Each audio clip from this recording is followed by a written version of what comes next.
Welcome to FAMILYPATTERN with Fidelis. This is a channel where we discuss issues relating to our relationship, family and leadership. In this video I want to share a love story between Ruth and Boaz. Please ensure to subscribe to this channel for more informative videos. Please subscribe. Amazingly, the love that sparked between Ruth and Boaz has proved far more enduring and noble than any of these love affairs, and in fact, still affects the lives of all the billions of us living today, more than 3,000 years after these lovers met. Their romance is also a picture of a mystical and spiritual love offered to you and me. The story of Ruth and Boaz deals with cross-cultural and forbidden love, immigration and the relationship between a powerful man and a vulnerable woman, applicable in today's #MeToo era. It becomes a blueprint for us on how to establish a healthy marriage.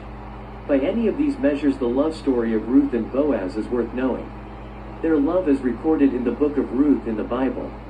It is a short book, only 2,400 words long, and is well worth reading. Here, it is set about 1150 BCE, making this the oldest of all recorded love stories.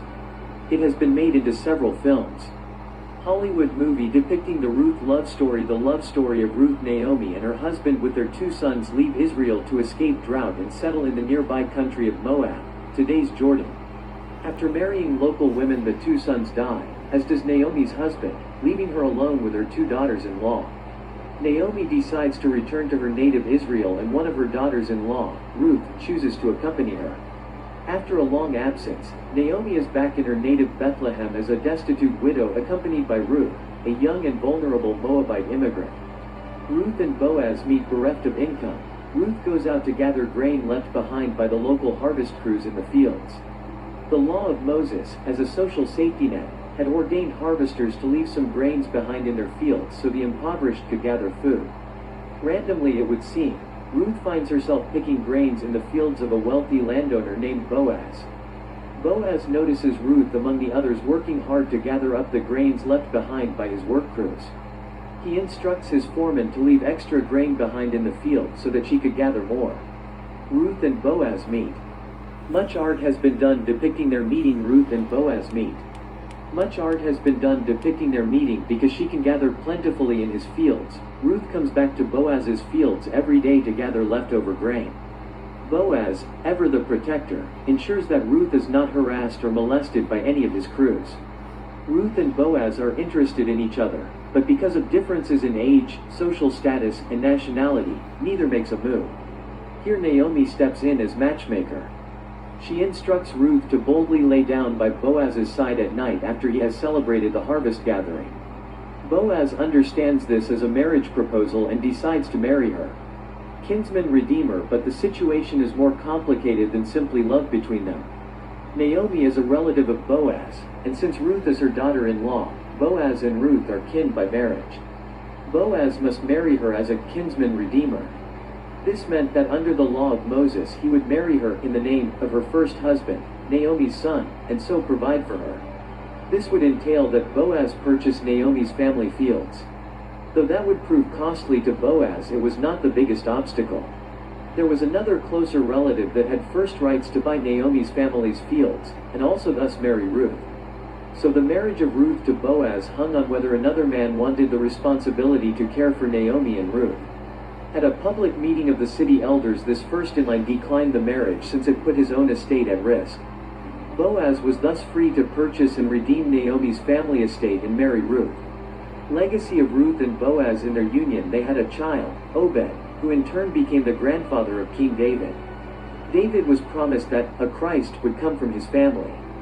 Further prophecies were given, and finally Jesus Christ was born in Bethlehem, the same town that Ruth and Boaz had met in long before. Their romance, marriage and family line resulted in offspring that today is the basis for our modern calendar, and global holidays like Christmas and Easter.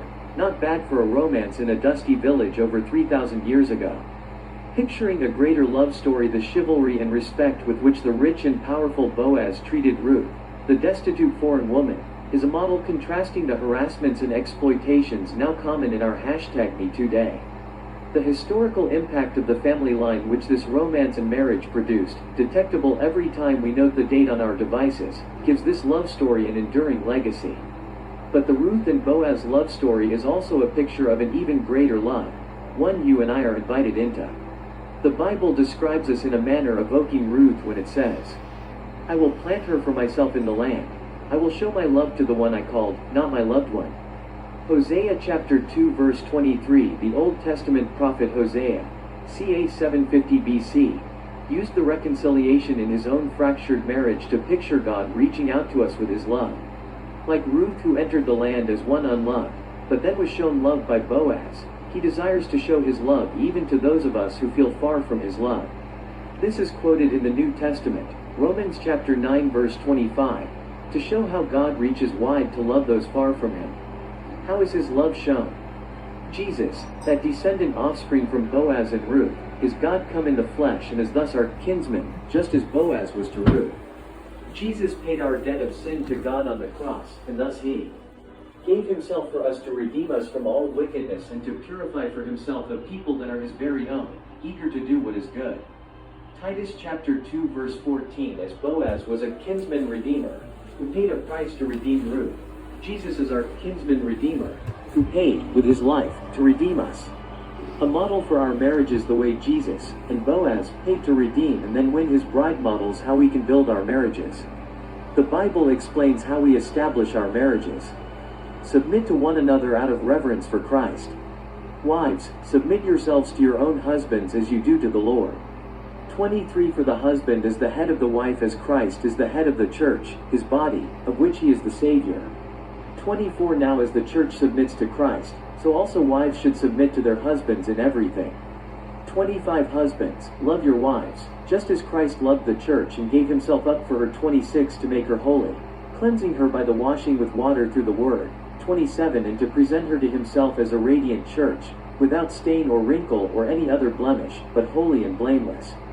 28. In the same way, husbands ought to love their wives as their own bodies.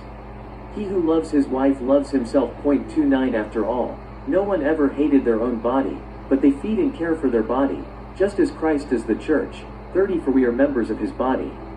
31. For this reason a man will leave his father and mother and be united to his wife, and the two will become one flesh.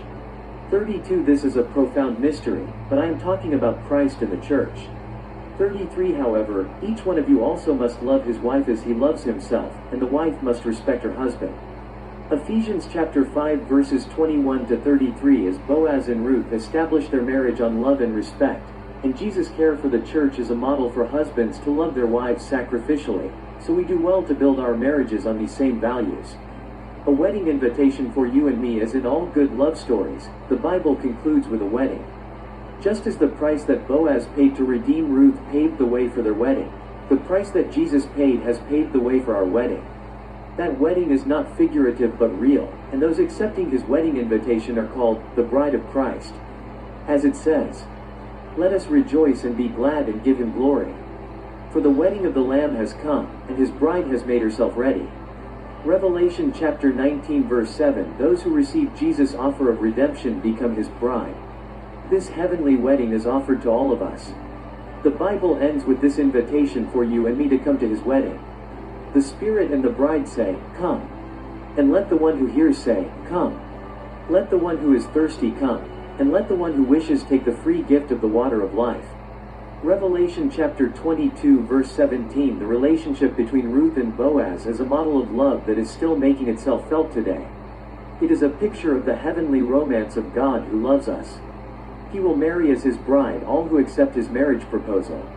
As with any marriage proposals, his offer should be weighed to see if you should accept it. Start here with the plan, laid out in the beginning from the beginning of human history, and follow its development. Notice how it is all predicted long beforehand to prove it really is God's proposal. Please subscribe to this channel.